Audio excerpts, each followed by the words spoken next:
আগামী জাতীয় নির্বাচনে শেখ হাসিনা নির্বাচনে লড়বেন কি না তা স্পষ্ট করেছেন তার ছেলে সজীব ওয়াজেদ জয়। বৃহস্পতিবার প্রভাবশালী মার্কিন সাময়িকী টাইমস ম্যাগাজিনে প্রকাশিত প্রতিবেদনে সজীব ওয়াজেদ জয় এ বিষয়ে কথা বলেন।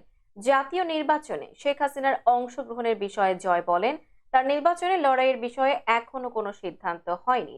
সরকারি চাকরিতে কোটা আন্দোলনের প্রসঙ্গে পারিবারিক হোয়াটসঅ্যাপ গ্রুপের আলোচনার প্রসঙ্গ টেনে জয় বলেন, আমরা কোটা মুভমেন্ট দেখে হতবাক হয়ে গিয়েছিলাম। এমনকি আমি বলেছিলাম 30% কোটা অনেক বেশি, এটি আমাদের কমিয়ে 5% নামিয়ে আনা উচিত। তখন কেউ একজন বলেন যে আমরাও বীর মুক্তিযোদ্ধাদের নাতি নাতনি। তখন আমি মজা করে উত্তর দিয়েছিলাম সেজন্যই আমি 5% ছেড়ে দিয়েছি।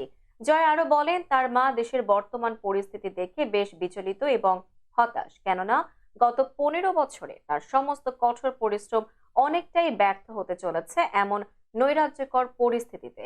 নির্বাচনে নিজের অংশগ্রহণের বিষয়ে কোনো সিদ্ধান্ত নেননি জানিয়ে জয় বলেন, আমার কখনোই রাজনৈতিক উচ্চাকাঙ্ক্ষা ছিল না, কিন্তু বর্তমান পরিস্থিতিতে কে জানে, আমি এখনো কোনো সিদ্ধান্ত নেই।